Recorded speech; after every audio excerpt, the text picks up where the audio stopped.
La tempérance. Cette lame apparaît le plus souvent sous les traits d'une femme ou d'un ange d'aspect féminin qui tient dans ses mains deux cruches d'où circule de l'eau, ou plus exactement de l'éther, car ce fluide divin n'ayant pas de couleur.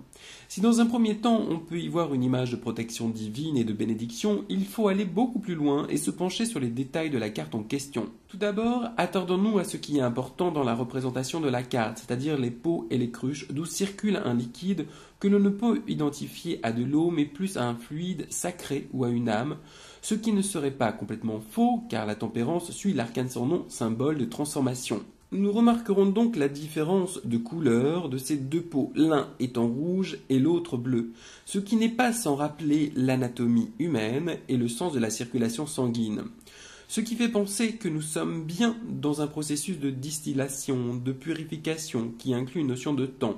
Ainsi, même si l'on peut induire une idée d'équilibre, de peser à l'image des plateaux de la balance, ici, il nous faut trouver notre propre stabilité.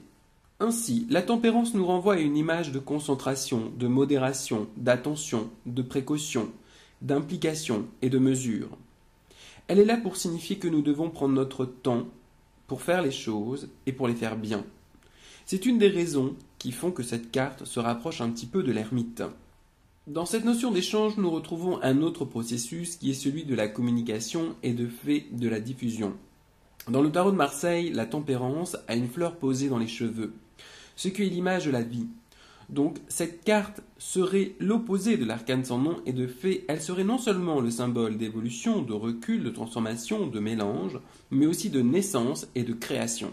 Son chiffre, le 14, réduit devient le 5, qui la rapproche de ce fait du pape et donc de tout ce qui touche à la spiritualité, à la guérison, aux accords, aux dons, à la bénédiction.